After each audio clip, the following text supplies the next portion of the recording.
So hey guys, I hope all you are doing fine. So आज इस video से हम अपना थर्ड लेक्चर परसेंटेज का स्टार्ट करेंगे। तो इसमें मैंने आपको बताया था कि हमारी मल्टीप्लायर जो हमारा मल्टीप्लाइंग फैक्टर था उसकी एक एक्सटेंशन बची थी, हम उसे कवर करेंगे और उसके बाद हम फर्दर टॉपिक्स इसमें करेंगे। तो चलिए स्टार्ट करते हैं। तो जो पहला हमारा टॉपिक है यहाँ पे, एक सेकंड में पेन निकाल लूँ। हाँ, जो हमारा पहला टॉपिक यहाँ पे है वह percentage to multiplying factor conversion. आपको कोई परसेंटेज दी हुई है, आपको उसको मल्टीप्लाइंग फैक्टर में कन्वर्ट करना है। वैसे मैंने ऊपर बताया था, पर आपको ये फ्रैक्शंस की फॉर्म में भी आना चाहिए। जो मैंने ऊपर बताया था आपको वो रियल नंबर्स की फॉर्म में था, ये फ्रैक्शन की फॉर्म में है। भी पढ़ते हैं क्या बोल रही है। For converting a certain percentage to multiplying factor you must remember if percentage has positive sign और इंक्रीज परसेंटेज है, मतलब इंक्रीजिंग नेचर की हो, then you will add one behind fractional value given percentage. तो इसका मतलब क्या हुआ, एग्जाम्पल लिखते हैं। हमें 8.33% दिया हुआ है, जो कि हमें दिख रहा है पॉजिटिव नेचर की, क्योंकि पॉजिटिव है ये। इसको हमें मल्टीप्लाइंग फैक्टर में कन्वर्ट करना है। तो इसमें क्या लिखा है, you will add one behind it. तो इसमें पहले हमें वो करना पड़ेगा, हमें इसका फ्रैक्शनल वैल्यू लिखनी पड़ेगी। तो जो मैंने सबसे ऊपर पहले लेक्चर में आपको बताए थे फ्रैक्शंस और परसेंटेजेस, वो वैल्यू वो आपको याद होनी चाहिए इसके लिए। सो क्योंकि 8.33 की वैल्यू परसेंटेज वैल्यू हमारी 1/11 होती है, सो हम उसमें ये ऐड कर देंगे, उसके पीछे 1/11 में ऐड कर देंगे। एलसीएम लेंगे तो 12/11 आ जाएगा, जो कि हमारा मल्टीप्लाइंग फैक्टर हो जाएगा 8.33 का, 8.33 परसेंटेज का। सही है। नेक्स्ट क्वेश्चन देखते हैं हम। हाँ, अभी बोला नेगेटिव परसेंटेज हो तो उसे कन्वर्ट करेंगे मल्टीप्लाइंग फैक्टर में।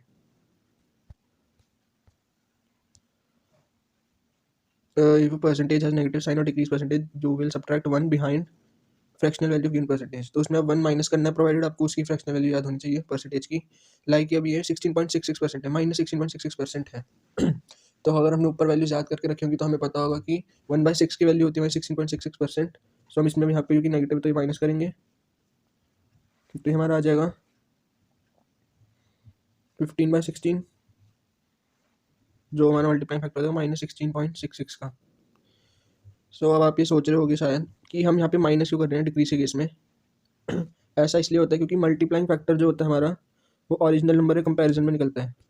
जैसे हमने ओरिजिनल नंबर हमारा x था, अगर डिक्रीज होगा तो वो उसका कुछ ओरिजिनल वैल्यू उससे कम ही आएगा ना वो। लाइक हमने पीछे देखा था कि यार डिक्रीज होता है मल्टीप्लाइंग फैक्टर, जैसे 20% डिक्रीज है तो हम उसे 0.80 लिखते थे, जो कि हमारा 1 से कम होता है, तो ये डिक्रीज ही शो करता है, क्योंकि ओरिजिनल प्राइस से हमेशा कम ही होगा, हमें डिक्रीज करना होगा तो। सही है, आगे चलते हैं अब। अब यहाँ पे मैंने वही बताया हुआ है कि यार मल्टीप्लाइंग फैक्टर जो हम लिखते हैं फ्रैक्शनल फॉर्म में, उसमें न्यूमरेटर डिनोमिनेटर से बड़ा है तो पॉजिटिव नेचर का या इंक्रीजिंग नेचर का है, और डिनोमिनेटर बड़ा न्यूमरेटर से तो वो नेगेटिव या डिक्रीजिंग नेचर का है। रीजन मैंने बता दिया अभी। क्योंकि ओरिजिनल वैल्यू से कभी ओरिजिनल वैल्यू घटेगी तो मल्टीप्लाइंग फैक्टर उसका इसलिए कम होगा। सो कम होगा तो मतलब उसका जो डिनोमिनेटर है वो बड़ा होगा। सही है, और वाइस वर्सा।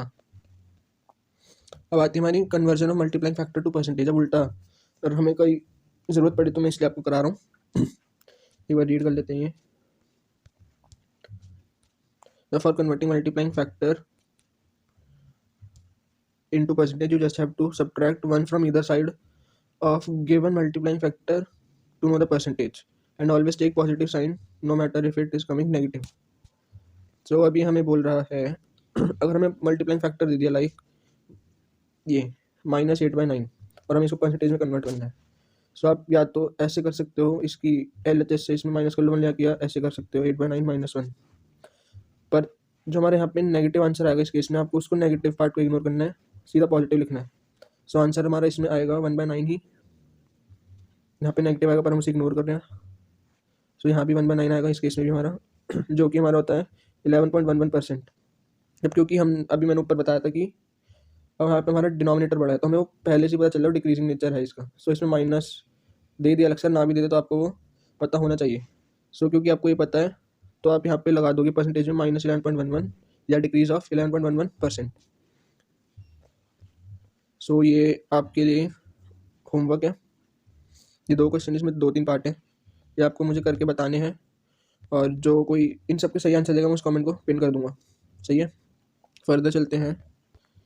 ये इंपॉर्टेंट कॉन्सेप्ट है अपना मल्टीप्लाइंग फैक्टर का, कांस्टेंट प्रोडक्ट। और इसकी एप्लीकेशन। सो कांस्टेंट प्रोडक्ट क्या होता है? Constant product is nothing but whenever two quantities multiply and give a third quantity in terms of formula, it's called constant product.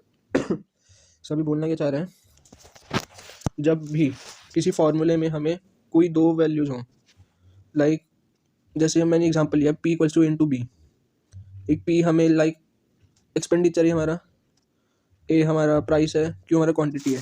तो इस form में कोई भी हमारा फार्मूला बने ऐसा कि वो जो दो क्वांटिटी है वो हमें तीसरी क्वांटिटी निकाल के दे, सो उसे हम कांस्टेंट प्रोडक्ट बोलेंगे। और जहाँ जहाँ पे ऐसा होगा वहाँ पे हम ये मल्टीप्लाइंग फैक्टर यूज़ कर सकते हैं। आगे बढ़ते हैं। So whenever question will say P और the third quantity is constant. So मैंने यहाँ पे जो हमारी P equals to into b जो जर्नल फॉर्म मैंने लिखी है कांस्टेंट प्रोडक्ट की, इसमें मैंने P जो है, क्योंकि हमारा थर्ड क्वांटिटी और इन दोनों को प्रोडक्ट करके आ रहा नहीं, तो मैंने इसको थर्ड क्वांटिटी माना है, जो LHS एक्सट्रीम LHS में हमारी LHS में सॉरी, और जो हमारी RHS में दोनों क्वांटिटी हैं उसे आप कुछ ही मान लो, फर्स्ट है सेकंड, या सेकंड है फर्स्ट। सो अब यहाँ पे क्या बोल रहा है ये, सो whenever question will say that P और the third quantity is constant and A is increasing या decreasing, then by what percent B should be decreased or increased respectively. So आप थोड़ा कंफ्यूज हो गए, मैं आपको बताता हूँ। तो क्वेश्चन आपसे ऐसे पूछे जाएंगे कि जो थर्ड क्वांटिटी होगी P, वो तो आपको बता दें कि कांस्टेंट है, और जो A होगा या तो वो इंक्रीज करेगा या वो डिक्रीज करेगा। अगर ये इंक्रीज कर रहा होगा तो वो पूछेगा कि B को कितने परसेंट से डिक्रीज होना पड़ेगा ताकि P अब भी सेम रहे, या अगर A डिक्रीज हो रहा होगा तो वो पूछेगा B को कितने परसेंट से इंक्रीज होना पड़ेगा ताकि जो P है हमारी वो कांस्टेंट रहे या सेम रहे। सही है। अभी आगे इसको डीप में हम डिस्कस करते हैं ताकि आपको अच्छे समझ आए। सो पहला केस था, जैसे कि मैंने बताया था अभी, A is increasing, then by what percentage we should decrease B so that P remains the same। ठीक है। सो अब यहाँ पे हम एग्जांपल लेंगे रेक्टेंगल का। इफ एग्जांपल है, if length of rectangle is increase by 20%, then by what percentage its breadth needs to be decreased so that its area remains the same। सो हमें अगर फॉर्मूला याद है रेक्टेंगल का, वो था हमारा A equals to L into b. A हमारी third quantity हो गई यहाँ पे, L इंटू बी हमारी अदर टू क्वांटिटी हो गई। सब हमसे क्या पूछ रहा है, हमने लेंथ बढ़ा दी रेक्टेंगल की 20% से, सो हमारी ब्रेथ कितनी कम हमें करनी पड़ेगी ताकि उसका एरिया सेम रहे। सही है। सो ये मैंने आपको बता दिया थर्ड क्वांटिटी और ये। अब इनको टैकल कैसे करना है इस प्रॉब्लम को, ये देखते हैं हम। आपको यहाँ पे इस स्पेसिफिक केस में जहाँ पे हमारी एक क्वांटिटी बढ़ रही है और दूसरी का हमें बताना है डिक्रीज कितनी हुई, कितनी परसेंटेज डिक्रीज हुई, और जो हमारी थर्ड क्वांटिटी वो कांस्टेंट है। इस केस में आपको क्या करना है, आपको एक फार्मूला याद करना है इसके लिए, जो हमारा ये है x बाय वाई, मतलब जो हमें नॉर्मल दिया होगा क्वेश्चन में वो दिया होगा x बाय वाई, और हमें इसको कन्वर्ट करना होगा x into x plus y. मतलब जो हमें वो बोल रहा है कि इंक्रीज उसने करा, इंक्रीज परसेंटेज, तो इस फॉर्म में होगी x बाय वाई में, और जो हमसे बोल रहा है हमें डिक्रीज कितना पॉइंट करना पड़ेगा वो हमें इस फॉर्म में ला के करना पड़ेगा। मतलब जो वाली फॉर्म आएगी वो डिक्रीज वाली फॉर्म ही आएगी हमारी, x by x plus y. So better clarity के लिए अगर देखते हैं इसे, आपको समझ नहीं आएगा। If any quantity which is increase by x by y in terms of fraction, so आपको क्वेश्चन परसेंटेज में क्या होगा, आपको पर फ्रैक्शन में से कन्वर्ट करना पड़ेगा। After converting it from percentage, then the other value which has to be decrease will be given by x divide by x plus y. तो सही है। तो इसमें भी एक बार एग्जाम्पल हम देख लेते हैं, क्योंकि हम एग्जाम्पल में देखा था, इसको डिस्कस करते हैं। हमने ऊपर देखा था कि 20% से हमारी लेंथ इंक्रीज हो रही है, तो 20% हमारा क्या होता है 1/5। सही है। सो 1/5 से हमारी लेंथ इंक्रीज हो रही है। सो हमारे पास x बाय वाई है 1/5, क्योंकि मैंने बताया था बाय डिफॉल्ट हम अगर कोई वैल्यू इंक्रीज हो रही है उस केस में वो x बाय वाई डिफॉल्ट माना जाएगा, जहाँ पे हमारा x1 है y5 है। सो हमें बताना है कि कितने परसेंट से उसे डिक्रीज करना पड़ेगा। सो हमें परसेंटेज डिक्रीज के लिए मैंने बताया आपको ये कंप्यूट करना पड़ेगा x divide by x plus y. So हमें पता है हमारा x1 है यहाँ से, y5 है, और x प्लस वाई हमारा क्या होगा 6, और 1/6 हमारा क्या होता है 16.66%। सो हमें ब्रेड डिक्रीज करनी पड़ेगी 1/6 से 16.66% से, अगर हम उसकी लेंथ बढ़ा रहे हैं 20% से, और ताकि जो पूरा रेक्टेंगल है उसका एरिया सेम रहे। सो आई होप आपको अभी समझ आया होगा। अभी और प्रॉब्लम्स करेंगे आगे इसकी। अब इसका सेकंड केस एक बार देखते हैं हम, जहाँ पे डिक्रीज हो रहा होगा पहले केस में हमारा। सो अब यहाँ पे सेकंड केस में क्या बोल रहे हैं, a is decreasing then by what percentage we should increase b so that p remain the same. तो थर्ड क्वांटिटी आपकी कांस्टेंट ही बोलेगा क्वेश्चन हमेशा। सो पर ऐसा केस बना कि पी हमारा कांस्टेंट है और पर इस केस में ए हमारा डिक्रीज हो रहा है, पिछले वाले में ए इंक्रीज हो रहा था। सो अब वो पूछ रहा है बी में कितना इंक्रीज करा जाए ताकि पी सेम रहे। सही है। सो एग्जाम्पल ये था, हम लेंथ को 20% से डिक्रीज कर रहे हैं। सो हमें ब्रेथ में बताना है ब्रेथ को कितना इंक्रीज करे कि एरिया सेम रहे। तो नीचे देखते हैं, जैसे हमें पता थर्ड क्वांटिटी ये सब क्या है। सो हाँ, काम की बात आती है यहाँ पे।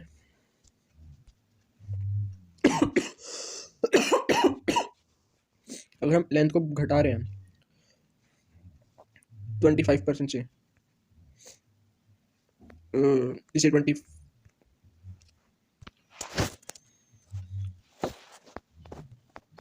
सो अगर हम लेंथ को घटा रहे हैं 20% से, सो इसका मतलब क्या हुआ, 20% हमारा क्या होता है फ्रैक्शन में 1/4। सो अगर हम 1/4 से घटा रहे हैं, सो हमारा वो बाई डिफॉल्ट इस फॉर्म में होगा x upon x plus y. वो जब भी हम किसी चीज़ को पहले डिक्रीज कर रहे हैं तो हमारा बाई डिफॉल्ट फ्रैक्शन जो हमारा ऑब्टेन होगा वो इस फॉर्म का होगा, x by x plus y. और हमें इसे कन्वर्ट करना होगा x बाई वाई में, वो देखने के लिए कि हमें दूसरी क्वांटिटी में इंक्रीज करना, तो हमें कितना इंक्रीज करना है उसके लिए हमें x बाई वाई में उसे कन्वर्ट करना होगा। तो इसके लिए आपको ये छोटा सा फॉर्मूला रिमेंबर करना पड़ेगा, वही बताया जो मैंने अभी। ये मैंने बताया अभी आपको, we have x plus y by default in decreasing case, जो हमें गिवन होगी परसेंटेज डिक्रीज को फ्रैक्शन कन्वर्ट करेंगे वो हमारा डिफॉल्ट इस फॉर्म में होगा। सो जो हमारा 25% था, जो 1/4 हमने देखा, उसमें हमारा x1 है और x प्लस वाई 4 है, और हमें पता है x1 है। सो हमारा y हो गया 3। हमें इसको अब बैक x बाई वाई में कन्वर्ट करना है। सो हमारा हमें x पता है 1 है और y हमारा पता है 3 है। तो हमारा डिक्रीज हम कितने परसेंट से करेंगे, अब उसको इंक्रीज कितने परसेंट करेंगे बेस को 1/3 यानी 33.33% से, ताकि हमारा एरिया सेम रहे। अगर हम अपना लेंथ डिक्रीज करें 20% से, सॉरी इधर 25 लिख दिया, इधर 20% होगा। सो आप एक चीज़ ऐसे भी कर सकते हो कि आपको like x by x plus y given है, एक minute, x by x plus y is given to you 1/4। So आपको x बाई वाई निकालना है। सो x तो हमें पता ही है, बस जब भी आप x बाई वाई निकालो, आप एक काम करो कि जो हमारा ये है डिफरेंस यहाँ पे आ रहा है x प्लस वाई और x में, इसको भी लिख सकते हो, यहाँ से भी निकल जाएगा। पर जो पीछा है तो उसमें कुछ मुश्किल नहीं है, बिल्कुल आसान है। सो ये तो आई होप अब आपको ये समझ आएगा कॉन्सेप्ट कांस्टेंट प्रोडक्ट का। सो एक बार देख लेते हैं किस किस फॉर्मूले में यूज़ हो सकता है। सो एरिया ऑफ रेक्टेंगल, जैसे कि हमने भी करा, ये expenditure equals to rate into price into quantity या consumption. Revenue equals to, revenue formula use हो सकता है ये एरिया ऑफ ट्राइंगल डिस्टेंस, मतलब जहाँ जहाँ भी हमारा दो क्वांटिटी को मल्टीप्लाई करके तीसरी क्वांटिटी को निकले, वहाँ पे ये यूज़ हो सकता है हमारा कॉन्सेप्ट। और अब एक चीज़ और, जो मैंने रेड में हाईलाइट करी है सारी क्वांटिटीज़, ये हमारी रिस्पेक्टिव फार्मूलाज की थर्ड क्वांटिटी है। लाइक एक्सपेंडिचर वाले क्वेश्चन में हमारी जो एक्सपेंडिचर ही थर्ड क्वांटिटी है, रेवेन्यू वाले फार्मूले में रेवेन्यू जो ही थर्ड क्वांटिटी है। सो अगर हमें क्वेश्चन के अकॉर्डिंगली हमें कोई बोले like area of triangle is constant, revenue is constant, तो जो बाकी दो चीज़ें होंगी हमारी, बाकी दो क्वांटिटी होंगी, उसमें सिमिलर रोल प्ले होगा, जैसे हमने अभी करा था लेंथ और ब्रेड्थ में। अगर एक बढ़ेगा तो हमें दूसरे को घटाना पड़ेगा, और एक घटेगा तो हमें दूसरे को बढ़ाना ही होगा। ठीक है, तो आगे अब क्वेश्चन करते हैं हम इसके बेसिस पे। तो क्वेश्चन क्या बोल रहे हैं, price of sugar has increase by 25%, by what percent should a household decrease the should reduce the consumption of sugar so that expenditure remains the same as before। सो हमें पता है हमारा शुगर का प्राइस इंक्रीज हो रहा है 25%, सो हो गया 1/4 से इंक्रीज हो रहा है। सो हमें बताना है कि कंजम्पशन कितने से कम करी जाए।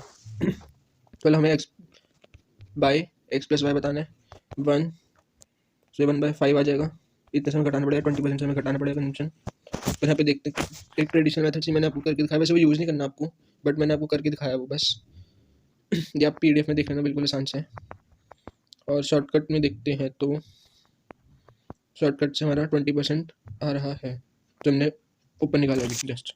सही है, नेक्स्ट क्वेश्चन देखते हैं। हमसे क्या बोल रहे हैं, the height of triangle is decrease by 10%, then the what percentage its base should be increase so that its area remains the same. So हमने अब हाइट जो है ट्राइंगल की वो डिक्रीज कर दी है 10% से। सो डिक्रीज करिए तो इसमें जो डिफॉल्ट फॉर्म होगी हमारी 10% की, यानी 1/10 हमारा किस फॉर्म में होगा इसमें, x by x plus y. तो हम इसको हमें कन्वर्ट करना है एक्स बाई वाई में।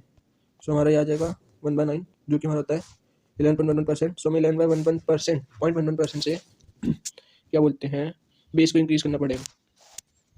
सही है। अगर family consumes 25 kg rice and 9 kg wheat per month and spends rupees 350, the price of rice is 20% the price of wheat. If the price of wheat is increased by 20%, then find the percentage reduction in consumption of rice. यहाँ पे if होगा it has if it has same amount to spend। तो हमसे क्या बोल रहा है, एक फैमिली है जो राइस और वीट कंज्यूम करती है, राइस और वीट, और हमें क्या बोला है, उसका उनका एक्सपेंडिचर जो है वो 350 रुपीज़ है। सही है। और हमसे क्या बोला था, price of rice 20% the price of wheat. So wheat का प्राइस हमारा एक्स है, सो राइस का होगा उसका 1/5। सो हम क्या करते हैं, वीट के प्राइस को 25 मान लेते हैं, तो राइस को हो जाएगा 5 रुपीज़। सही है। सो अब वो क्या बोला, हम 20% राइस वीट का प्राइस बढ़ा दें। सो हम 20% बढ़ा रहे हैं 2.5 तो हमारा हो गया 30। सो हम 30 रुपीज़ से अगर बढ़ा रहे हैं प्राइस वीट का, सो फिर हमसे क्या पूछा, then find the percentage reduction in consumption of rice if it has same amount to spend. 30 new price हमारा 30 हो गया, राइस का हमारा सेम ही है। हाँ, यहाँ पे एक चीज़ और गिवन थी कि प्राइस ऑफ राइस वो भी कांस्टेंट है हमारा, ये भी गिवन था, मैं लिखना भूल गया क्वेश्चन में। सो अब इसमें हमें, क्योंकि हम वीट का जो है वो क्या बोलते हैं, वीट का प्राइस बढ़ रहा है, तो हमें राइस की कंजम्पशन कम करनी पड़ेगी, क्योंकि हमारा एक्सपेंडिचर सेम है। अगर आप बाज़ार जाते हो एक मैगी लेने और एक चॉकलेट लेने, अब बाहर जाके देखते हो मैगी 12 रुपये की हो गई 10 से। सो मैगी तो स्टिल लोगे ना, जो आपके 8 रुपये, आप उससे चॉकलेट नहीं ले पाओगे, कुछ और ले लोगे। सो यही केस यहाँ पर है, उन्हें वीट कंज्यूम करना ही करना है। क्वेश्चन में गिवन है जो हमारी राइस की वो है प्राइस, वो कांस्टेंट है, और हमें बताना है reduction in consumption of rice. So obvious है कि जो राइस है उसको हमें नहीं टच करना, हमें उसका परसेंटेज रिडक्शन दिखाना है। सो अब हम यहाँ पे देखते हैं, हमने देखा कि राइस की 5% है हमारी कॉस्ट, और इंक्रीज़ करने हमारी वीटी हो गई 25 से 30, जो था हमारा 20%। तो हमें बोला रिडक्शन निकालनी है।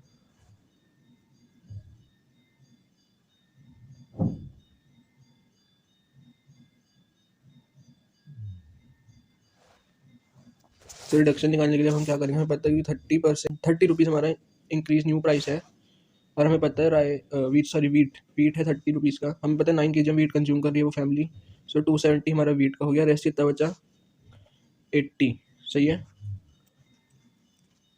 और 80 में वो कितना केजी आएगा 5 के हिसाब से, 16 kg। सही है। और पहले कितना कंज्यूम कर रहे थे 25 kg ऑफ राइस, अब कितना कंज्यूम कर रहे हैं 16 kg ऑफ राइस। सो कितना डिक्रीज़ हुआ, 9 kg का तो डिक्रीज़ हुआ, परसेंटेज में कितना डिक्रीज़ हुआ 25 बेस है हमारे, क्योंकि 25 को पहले कंज्यूम कर रहे थे, 9 हमारा डिफरेंस है। सो 9/25 kg इंटू 100 1 4, सो 6 काट के आ गया 36% हमारा आ गया। 36% हमारा रिडक्शन करना पड़ेगा राइस की, अगर हम अपनी वो प्राइस बढ़ा रहे हैं वीट की 20% से। तो ये आई होगा आपको समझ आया होगा। सो अब हमारा नेक्स्ट क्वेश्चन है, when the speed of a train is increase by 20%, it takes 20 minutes less to cover the same distance, what is the time taken to cover the same distance with original speed. So अब इसमें हमें बोला train की speed हमने 20% से बढ़ा दी, fraction में बोले तो 1/5 से हमने बढ़ा दी, और जब ऐसा हुआ तो उसका जो टाइम टेकन था वो 20 मिनट कम हो गया, और हमें गिवन डिस्टेंस वो सेम ही था, डिस्टेंस सेम ही है थोड़ा। व्हाट हमसे पूछा, what is the time taken to cover the same distance with original speed. So हमें टाइम निकालना है ओरिजिनल स्पीड से। सो क्योंकि हमें पता 1/5 से वो इंक्रीज स्पीड है। सो जैसा कि हमें पता है हमारी जो स्पीड है वो 1/5 से बढ़ गई है, तो हमने ऊपर कांस्टेंट प्रोडक्ट में पढ़ा भी था कि अगर हमारी एक चीज़ बढ़ रही है और तो दूसरी हमारी घटेगी, अगर हमारा तीसरा जो क्वांटिटी है वो कांस्टेंट है, तो यहाँ पे जो हमारा टाइम है वो स्पीड के बढ़ने से 1/6 हमारा कम हो जाएगा। सो जो हमारा अब नया टाइम है वो 1/6 है ओरिजिनल टाइम का, तो हम ओरिजिनल टाइम को अगर x मान लें, सो हमारे पास इक्वेशन क्या बनेगी, 1/6 इंटू एक्स इक्वल्स टू 20, क्योंकि जो हमारा अब नया रिड्यूस टाइम है 1/6x है, और वो हमें क्वेश्चन में बोल रहा है हमारा जो टाइम है वो 20 से रिड्यूस हुआ है, तो इसलिए मैंने 1/6 को 20 से इक्वेट करा है, और हम यहाँ से x की वैल्यू निकाल सकते हैं जो हमारा आएगा 120 मिनट्स। सो जो हमने x टाइम को माना था वो पुराना टाइम हमारा आ गया 120 मिनट्स। तो आई होप आपको ये क्वेश्चन समझ आ गया होगा, अगर नहीं आया तो इसको एक बार रूप में देख लेना, आपको समझ आ जाएगा। तो नेक्स्ट क्वेश्चन की तरफ चलते हैं। Salary x salary is increase by 25%, by what percentage should be decrease so that it becomes as before the raise. x की सैलरी हमने बढ़ा दी 1/5 से, मतलब 1/4 से x की सैलरी बढ़ गई। अब पूछ रहा है वो उसे कितना परसेंट डिक्रीज करना पड़ेगा ताकि वो उसकी इंक्रीमेंट वाली सैलरी से पहले वाली सैलरी हो जाए। सो इसमें पता है इंक्रीज करा है तो ये x/y की फॉर्म में है। हमसे पूछ रहा है कितना डिक्रीज करा जाए, तो हमें पता है x/x+y हमें निकालना है, जो कि हमारा हो जाएगा 1/5, यानी 20% से हम उसकी सैलरी घटा देंगे ताकि वो उसके इंक्रीमेंट की सैलरी वाली के भी पुरानी सैलरी के बराबर आ जाए दोबारा। सही है। सो अपना अगले कॉन्सेप्ट पे हम चलते हैं जो है base value. So base value क्या होता है? The concept of base value comes handy when we compare two or more things they might not have a common base. So base value का मतलब कुछ नहीं है, बट वो कंपैरिजन के लिए एक यूजफुल टूल है जो कंपैरिजन को फैसिलिटेट करता है दो या दो से ज़्यादा क्वांटिटी के बीच में। सही है। सो हम एग्जांपल देखते हैं इस पे। एक ए और बी स्टूडेंट्स हैं दो। ए क्या है 80 आउट ऑफ 100 और बी क्या है 45 आउट ऑफ 50। सो परफॉर्म किसने बेटर करा? सो क्योंकि हमारे यहाँ पे बेसेस अलग हैं, 100 10 का बेस है, 45 का बेस 50 है। सो हम इसको कंपेयर कैसे करेंगे? सो इसलिए हम परसेंटेज का यूज़ करते हैं। एक कॉमन जो क्राइटेरिया कंपेयर करने को परसेंटेज इसलिए लाया गया था ताकि हम दो अलग अलग बेस वाली चीज़ों को भी आसानी से कंपेयर कर सकें। तो अगर हम ए की परसेंटेज निकालें तो 80/100 डिवाइड बाय 100 होगा, वो 80% आएगा।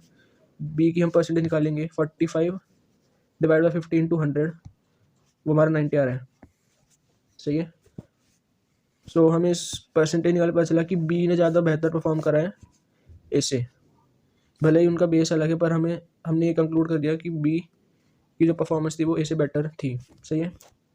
अब बेस वैल्यू पे हम क्वेश्चंस देखते हैं। तो हमें गिवन है ए की सैलरी 120 है, बी की सैलरी 150 है। अब इसके बेस पे हमें क्वेश्चन पूछे जाते हैं एग्जाम्स में। सो पहला क्वेश्चन है A salary is what percent of B salary. So मैं आपको पहले एक चीज़ दिखा दूँ नीचे कि व्हाट यू आर कंपेयरिंग। हम जिस चीज़ को कंपेयर कर रहे होते हैं वो हमारा आता है न्यूमरेटर में। To whom you are comparing, जिस चीज़ से हम कंपेयर कर रहे होते हैं वो आता है डिनोमिनेटर में।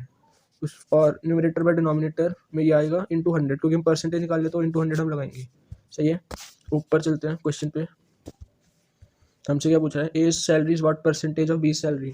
ए की जो सैलरी है वो बी के सैलरी का कितना परसेंट है? सो हमने ऊपर अभी देखा था ए की सैलरी 120 थी, बी की 150।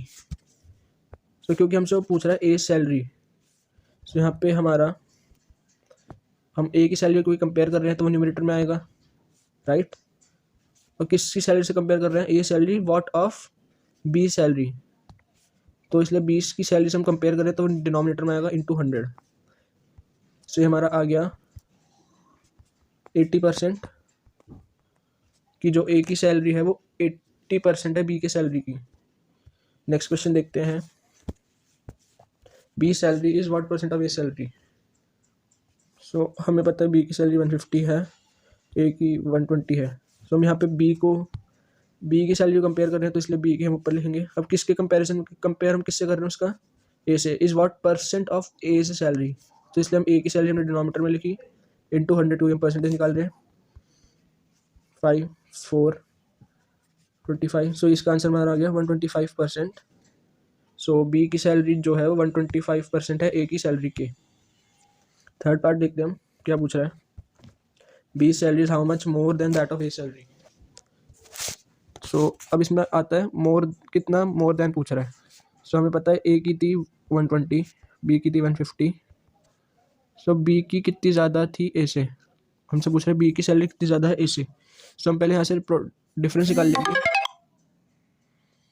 सो हम यहाँ से डिफरेंस निकाल लेंगे इसका कि कितनी नंबर्स में कितनी ज़्यादा है, तो वो हमारे यहाँ पे न्यूमरेटर बन जाएगा जो कि 30, हमें पता है 30 ज़्यादा है।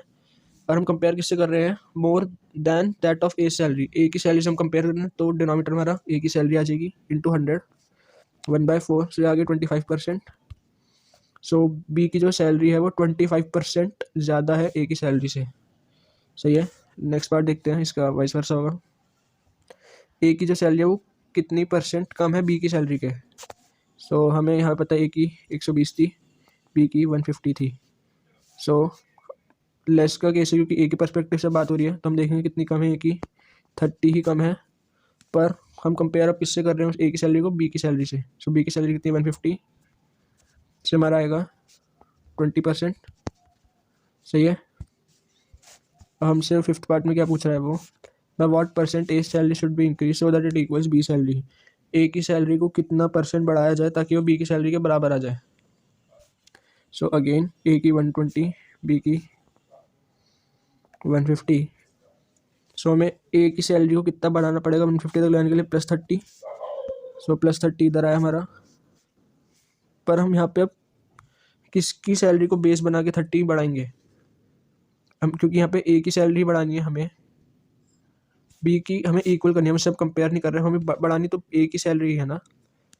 तो वो बढ़ेगी तो अपनी ओरिजिनल सैलरी पे, जो उसकी पहली सैलरी होगी, जो हमारी पिछली सैलरी होगी, उसे उस पर बेस बना के ही बढ़ेगी ना वो। सो 30%, 30/120 × 100, 1/4, जो हमारा आएगा 25%। सो अगर हम 25% ए की सैलरी को बढ़ाएंगे तो बी की सैलरी के बराबर आ जाएगा। सही है। तो इसको एक बार वेरिफिकेशन भी कर लेते हैं इसकी। 120 का 25% हमारा क्या होता है, 1/4 ऑफ 120 विच इज 30, 30 + 120 150 आ रहा है, तो ये वेरीफाई भी हो रहा है। सही है। लास्ट पार्ट देखते हैं, by what percent B salary should be decrease so that it equals A salary. B की थी हमारी 150, ए की थी 120। सो अब हम यहाँ पे 30 अगेन ऊपर आएगा क्योंकि 30 से हमें लेस करना पड़ेगा। पर अब क्योंकि बी की सैलरी जो पुरानी वाली सैलरी थी वो 150 ही थी, अगर अब जब हम कम करेंगे किसी चीज़ को उसके ओरिजिनल अमाउंट से, तो उसकी जो ओरिजिनल अमाउंट होगी वही बेस बनेगा ना उसका, तो इसलिए हम बेस बी लेंगे क्योंकि उसकी सैलरी की ही बात हो रही है, उसे घटाना है। सो यहाँ पे हमारा आएगा 1/5, जो हमारा आ रहा है इधर 20%। तो सही है। आई होप आपके सब सारे क्वेश्चन समझ आए होंगे। In case of any doubts आप कमेंट में लिख देना नीचे। सो आगे चलते हैं अब हम। तो अगला क्वेश्चन क्या बोल रहा है, A's height is 20% more than B, B is height is how much percent less than ए।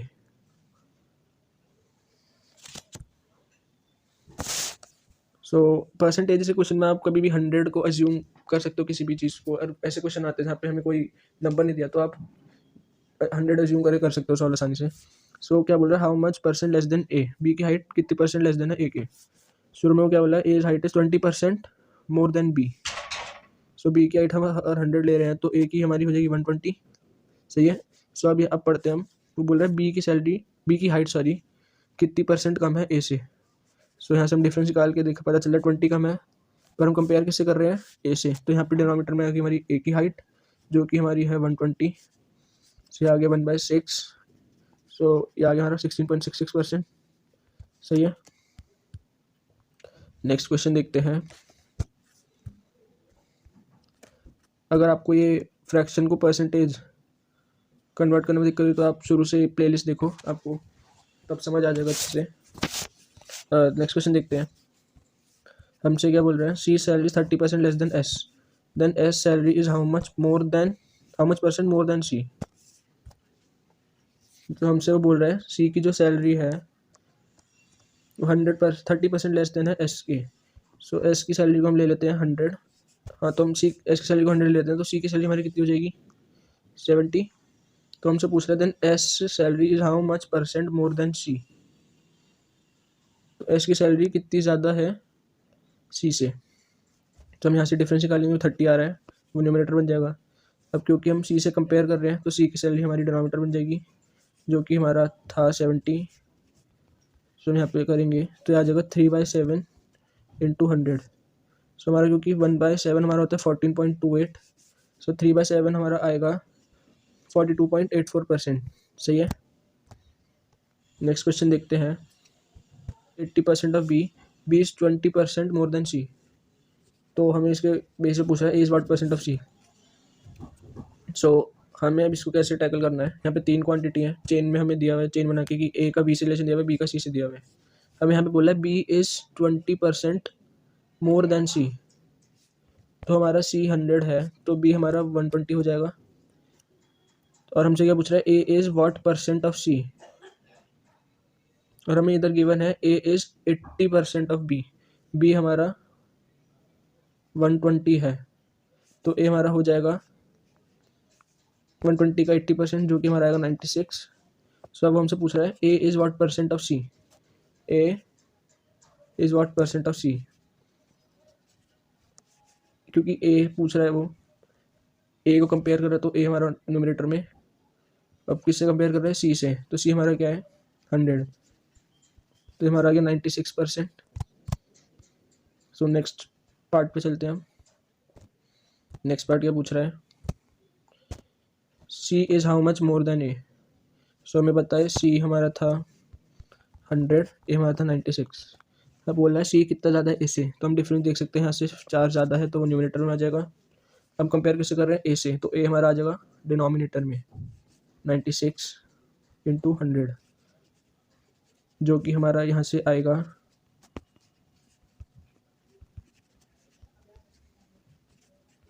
25/6, 25/6 हमारा आंसर आएगा। ये पेपर में आपको इसका मिक्स फ्रैक्शन दिया हुआ होगा कुछ 14/6, सॉरी 4 1/6 दिया होगा, तो ये आंसर हो जाएगा आपका। और आपको 25/6 भी आ गया तो पेपर में आपके ऑप्शन होंगे, तो आप सीधा इस पर टिक लगा सकते हो कन्वर्ट करके और देखते ही। तो ये यहाँ पे हमारा बेस वैल्यू वाला भी जो कॉन्सेप्ट है वो ख़त्म होता है। सो आई होप आपको वीडियो में सब कुछ समझ आया होगा। अगर कुछ ना भी समझ आया तो प्लीज़ उसे कमेंट में लिख देना। एंड चैनल को आपने अभी तक सब्सक्राइब नहीं करा है तो प्लीज़ चैनल को सब्सक्राइब कर दो। मैं कोशिश कर रहा हूँ कि मैं सारे कॉन्सेप्ट्स जल्दी जल्दी कवर कर दूँ, क्यूए के अलावा भी एलआर वगैरह के। सो नेक्स्ट वीडियो आपको जल्दी मिलेगी। Till then take care and bye.